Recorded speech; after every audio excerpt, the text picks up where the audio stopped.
Hoje vou dar continuidade à jornada de Greg e Wirt no desconhecido, abordando os 5 episódios restantes. No 6º episódio, os 3 estão na balsa rumo a Adelaide. Já adianto que entraram sem pagar. A balsa está cheia de sapos e claro que o sapo de Greg vai ter um destaque maior nesse episódio, recebendo até o nome de George Washington. Enquanto Wirt está animado porque finalmente vão chegar em Adelaide, ela vai ajudar eles a saírem dali, tudo vai dar certo?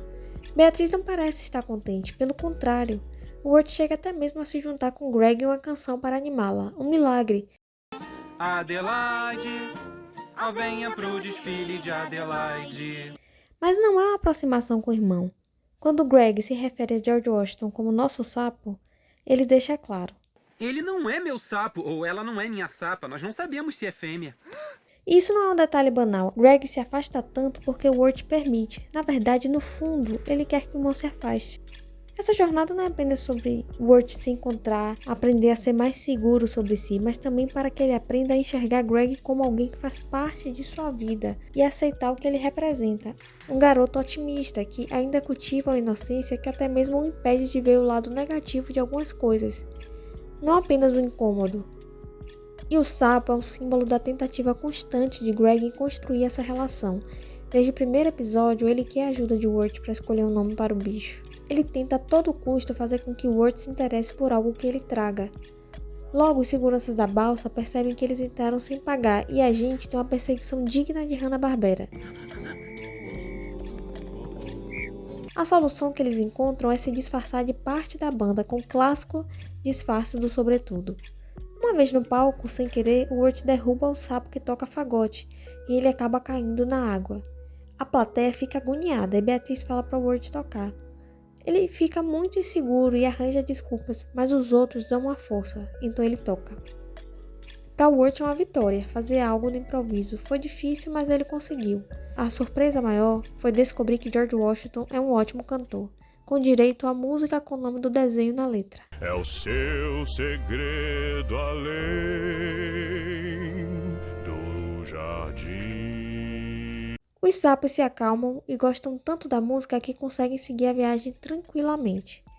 Já a Beatriz continua com um semblante triste e muda de ideia. Ao invés de partirem para a casa de Adelaide, acha melhor passar a noite ali com os sapos e partirem no dia seguinte. Tem até direito à conversa em torno da fogueira, com o Wirt contando sua tentativa frustrada de se declarar para a menina que ele gosta. E ainda bota parte da culpa no pobre do Greg, dizendo que ele sempre o envergonha. Já Greg está sentindo ciúmes. Seu sapo está sendo extremamente paparicado e até recebeu contrato com uma gravadora. Enquanto os meninos estão dormindo, Beatriz voa até a casa de Adelaide. Mas Wirt vê quando ela parte, acorda Greg e os dois a seguem, deixando George Washington para trás. Greg fica triste, porém aceita que o sapo está feliz ali. Mas por que Beatriz estava estranha? O que acontece é que inicialmente seu plano era levá-los para Adelaide em troca de uma tesoura que transformaria ela e sua família em humanos de novo. Adelaide não iria instruí-los a voltar para casa e sim mantê-los lá. Beatriz a encontra para falar que não vai entregar as crianças e tenta conversar para conseguir a tesoura. Aqui temos mais uma referência a João e Maria. A depender da versão, o canto de um pássaro atrai os irmãos até a casa da bruxa. Mas o plano de Adelaide era ainda pior do que Beatriz pensava. Essa senhora não queria uma criança apenas para fazer algumas tarefas, mas sim para ser sua serva. Beatriz se oferece para ocupar esse papel em troca da tesoura, mas nessa hora, os meninos entram na casa de Adelaide, que rapidamente os prende em uma armadilha de fios. E antes que Beatriz consiga explicar que não era mais sua intenção, Wirt entende tudo errado. Ela abre uma janela, pois Adelaide dizia que o ar da noite lhe fazia mal. O que acontece é que ela realmente se desfaz em pó, tendo contato com o ar. E antes que a passarinha tenha a chance de se explicar com os meninos, eles já se livraram da armadilha e partiram para a floresta. Wirt se culpa por ter confiado em alguém. Ele realmente estabeleceu um vínculo com Beatriz e foi traído. Além disso, a floresta está com a visibilidade muito menor, com nevoeiro constante, deixando uma atmosfera densa. Mas há esperança. O sapo de Greg volta para ele. No 7º episódio, está chovendo na floresta. Wirt está andando à frente de seu irmão, não se importando em esperá-lo. Até diz que ele pode ir procurar Beatriz sozinho se quiser. Wirt jogou tudo para cima. Eu sei que é um clichê chuva em momentos tristes, mas a floresta realmente reflete a mente de Ward. Ele está sendo dominado por uma tristeza e uma decepção que qualquer conquista feita até agora em se aproximar do seu irmão se perdeu. Ele perdeu a esperança. O Senhor da Mata aparece e mais uma vez os avisa para ficar longe da fera. Fala que ela pode sentir a presença deles e que está pronta para transformá-los em sua mata sombria. Se desanimarem, estarão sob seu domínio. A fera é a escuridão que opera em momentos de fragilidade e nesse momento não tem ninguém mais frágil do que Ward. Por isso o lenhador tanto alerta os meninos que saiam da mata. Ela, enquanto reflexo do inconsciente, de tudo que pode florescer em nossa mente, é também onde a fera pode crescer. Os meninos ficam assustados, ainda acham que o lenhador é a própria fera. Ward chuta seu lampião para distraí-lo e foge. Veja como todo encontro do lenhador com os meninos acabam fazendo com que ele se distancie do lampião, ainda que rápido. Ao mesmo tempo, é como se fosse uma rejeição de Ward à luz. Bem, eles ainda precisam se abrigar da chuva e avistam uma casa abandonada. Desde que não seja naquela casa velha, destruída... É perfeita! Vem, Greg! Isso não é apenas um momento de humor, é mais uma vez a mente de Ward fazendo com que ele procure se refugiar cada vez mais em lugares inóspitos dentro de si. Dentro da casa, logo percebem que se enganaram e a casa não é abandonada. Uma jovem de aparência frágil aparece e diz para eles se esconderem logo porque a tia feitiço está voltando. Os meninos se escondem em um cesto de tartarugas pretas.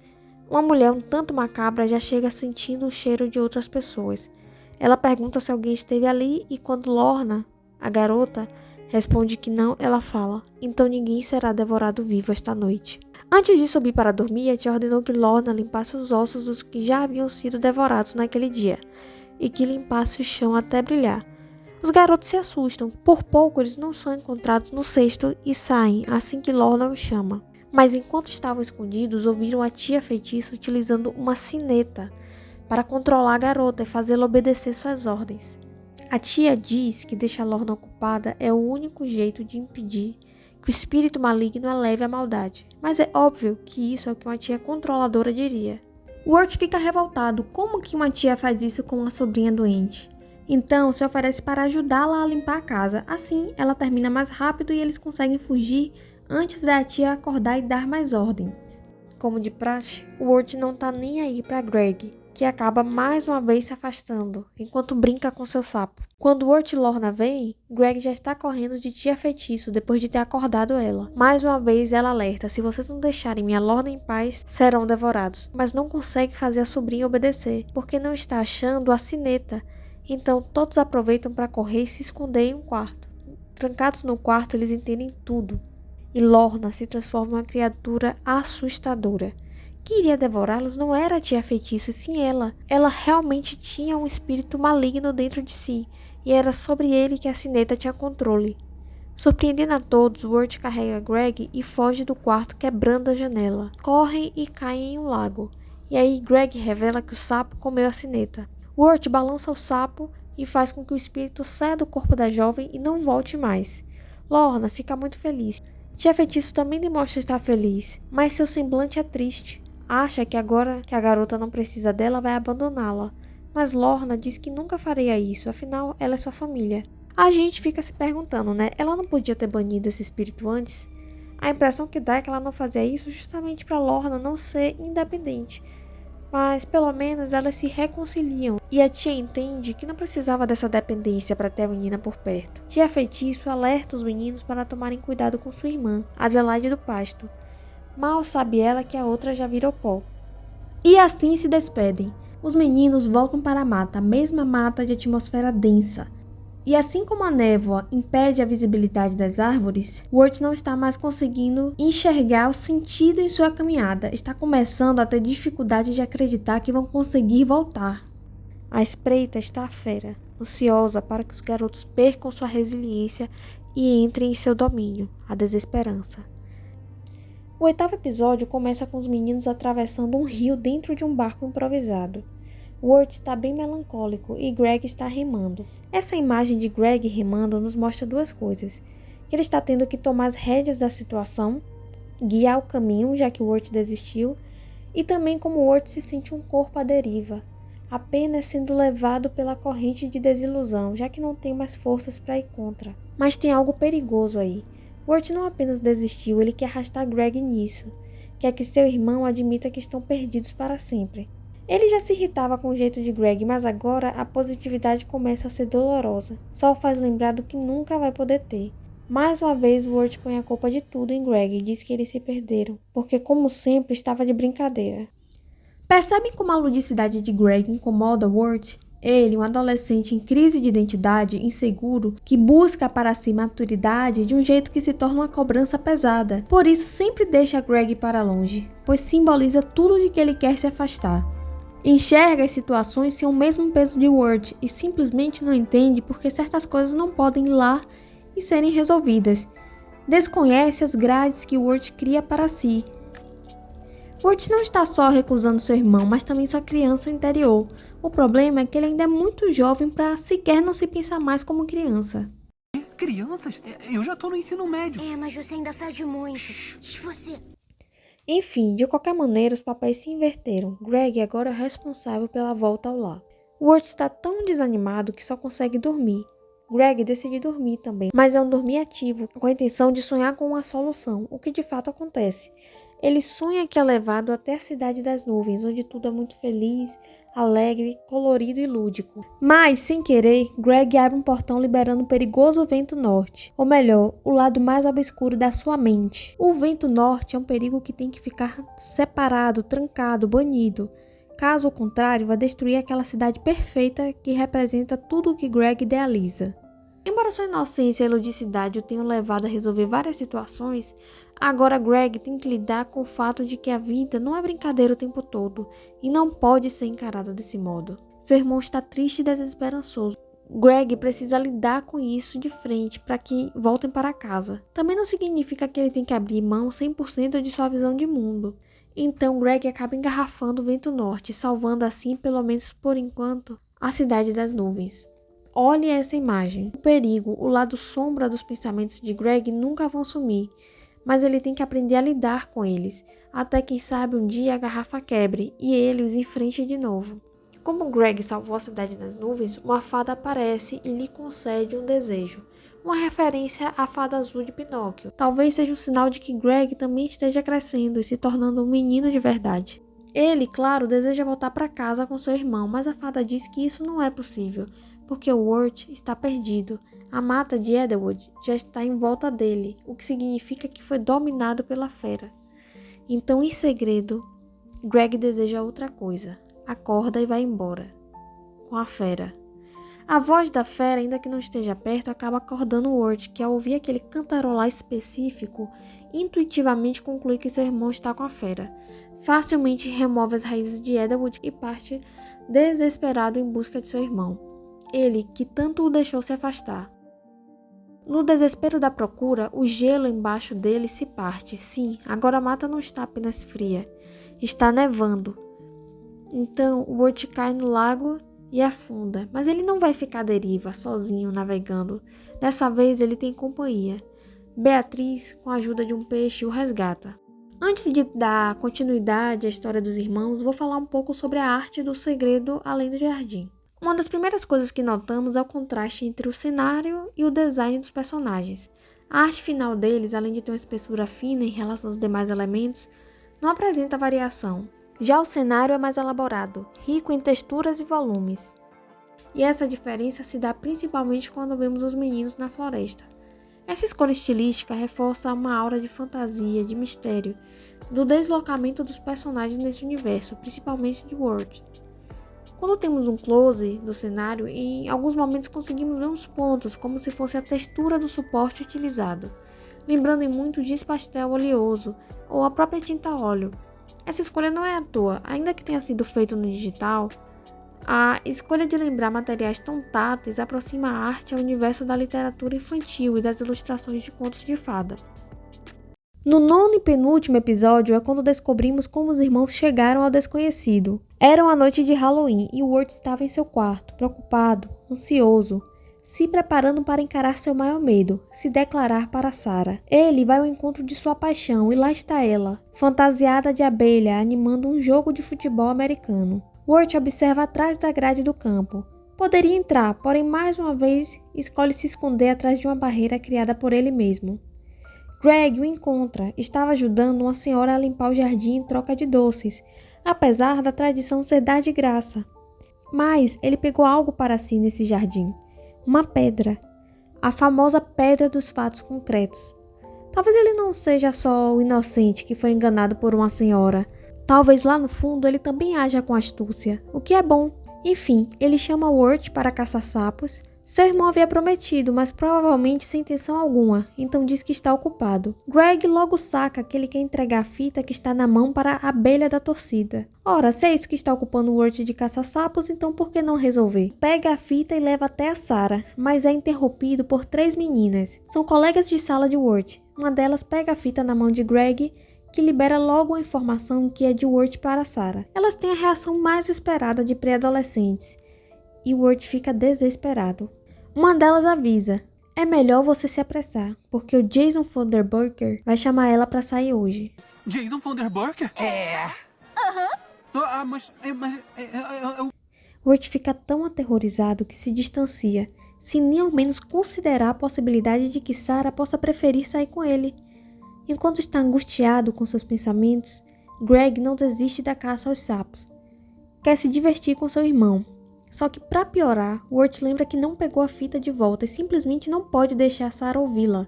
Na sua ansiedade, começa a imaginar todo um futuro catastrófico onde Sarah e o com certeza escolhido Jason Vanderburker vão namorar, ouvir a fita dele, rir muito disso e a vida dele vai acabar. Greg, sempre com seu olhar afiado para a solução simples das coisas, pergunta por que ele não chama ela para sair antes, mas não tem jeito, Wirt já está dentro das grades que fez para si. Talvez o pombo realmente não alcance o mar.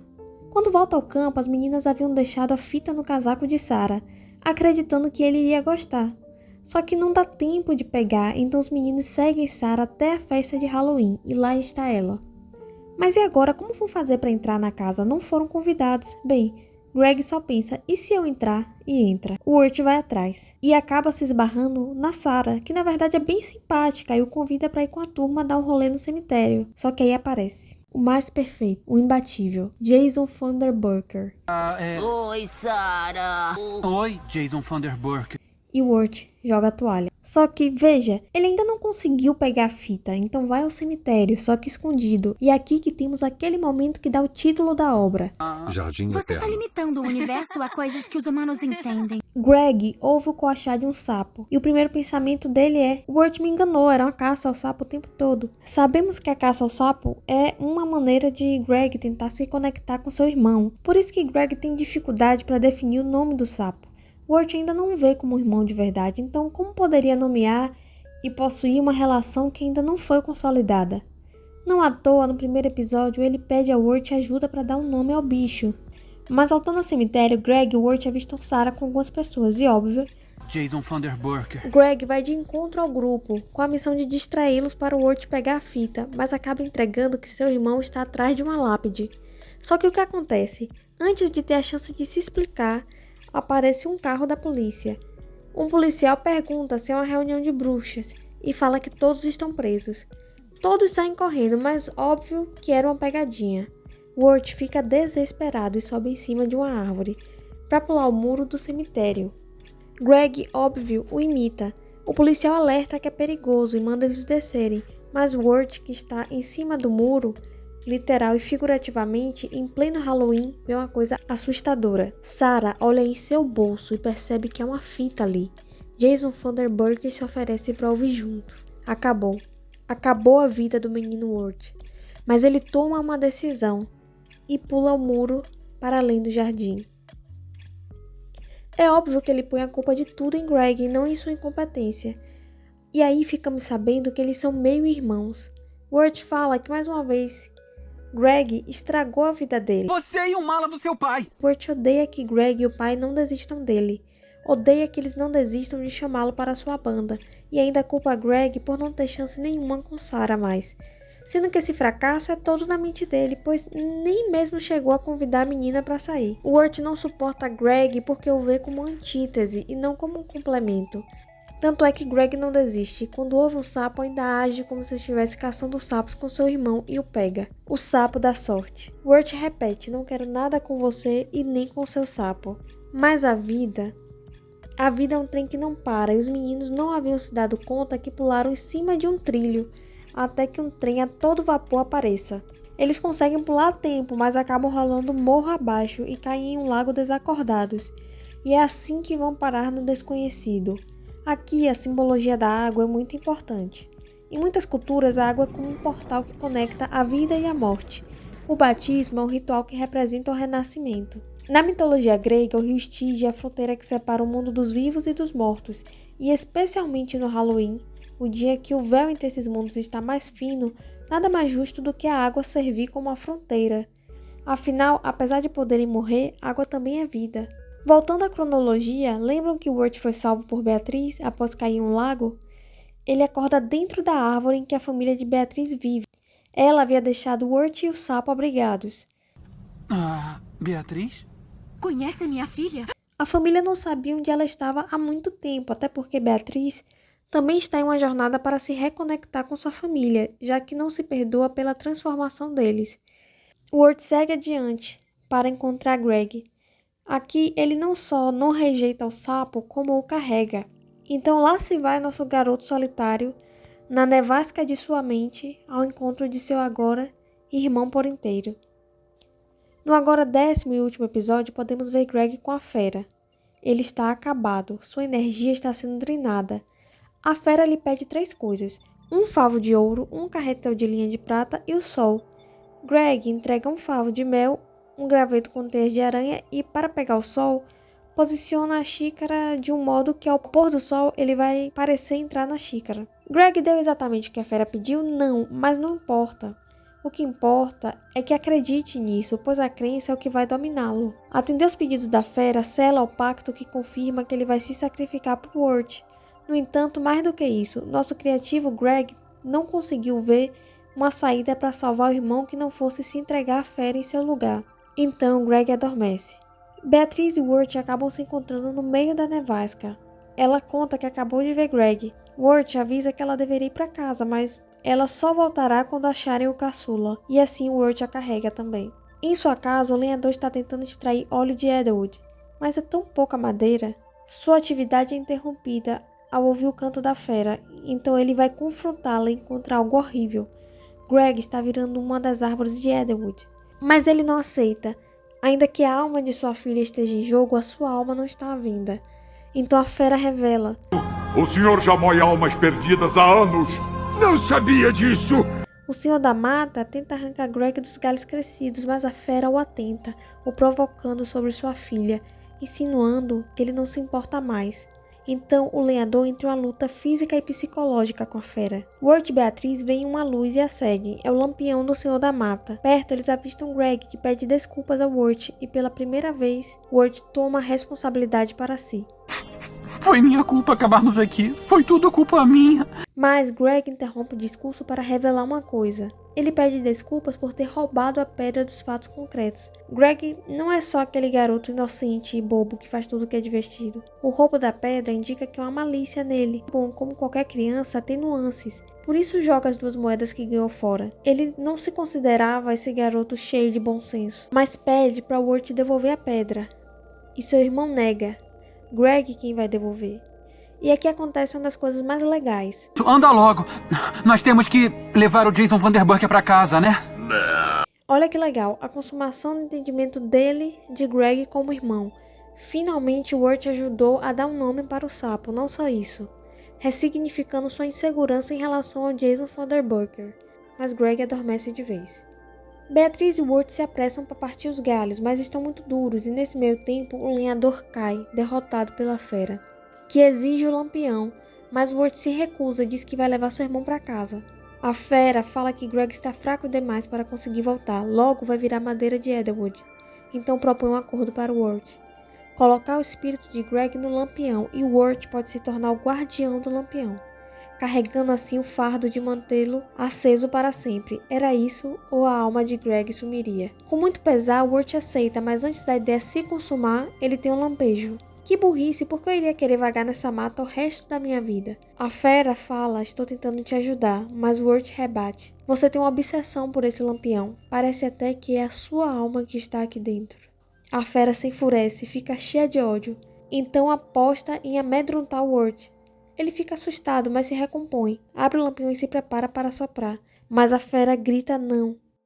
Então o Wirt pega o lampião e o entrega ao Senhor da Mata, que naquele momento entende tudo.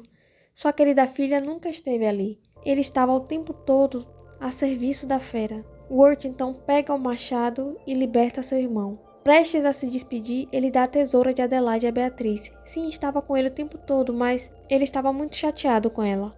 A fera ainda tenta fazer com que o Senhor da Mata trabalhe para ele. Mas o lenhador já havia decidido. E infelizmente essa decisão vem com a aceitação do fato de que sua filha se foi. Então ele apaga o lampião. Ouvimos então a despedida de Beatriz e Wirt, e em seguida ele acorda, no mesmo lago em que caíram, e mergulha, tirando Greg e o sapo desacordados. Logo são achados por Sarah e os outros, e quando Wirt acorda novamente, se vê em uma cama de hospital. Greg já estava todo acordado e animado, segurando o sapo dos irmãos. Ainda que com receio, ainda que na cama de um hospital, ainda que Jason Vanderburger esteja na sala, Wirt chama Sarah para ouvir a fita na casa dele, já que ela não tinha toca-fitas. Por mais que não seja repleto de confiança, foi o ápice da coragem. Mesmo com medo, nosso amigo Wirt foi em frente. E assim acaba a saga dos irmãos. Por último, temos vislumbres, quase como alguém que está espiando, de como ficou a vida daqueles no desconhecido. A filha do lenhador aparece. Lorna está tomando chá com sua tia. Fred, o cavalo, continua trabalhando para a Quincy. A professora e Jimmy Brown estão juntos, e Beatriz, com sua família, todos humanos. Essa história não acaba com felizes para sempre, mas certamente acaba com momentos felizes.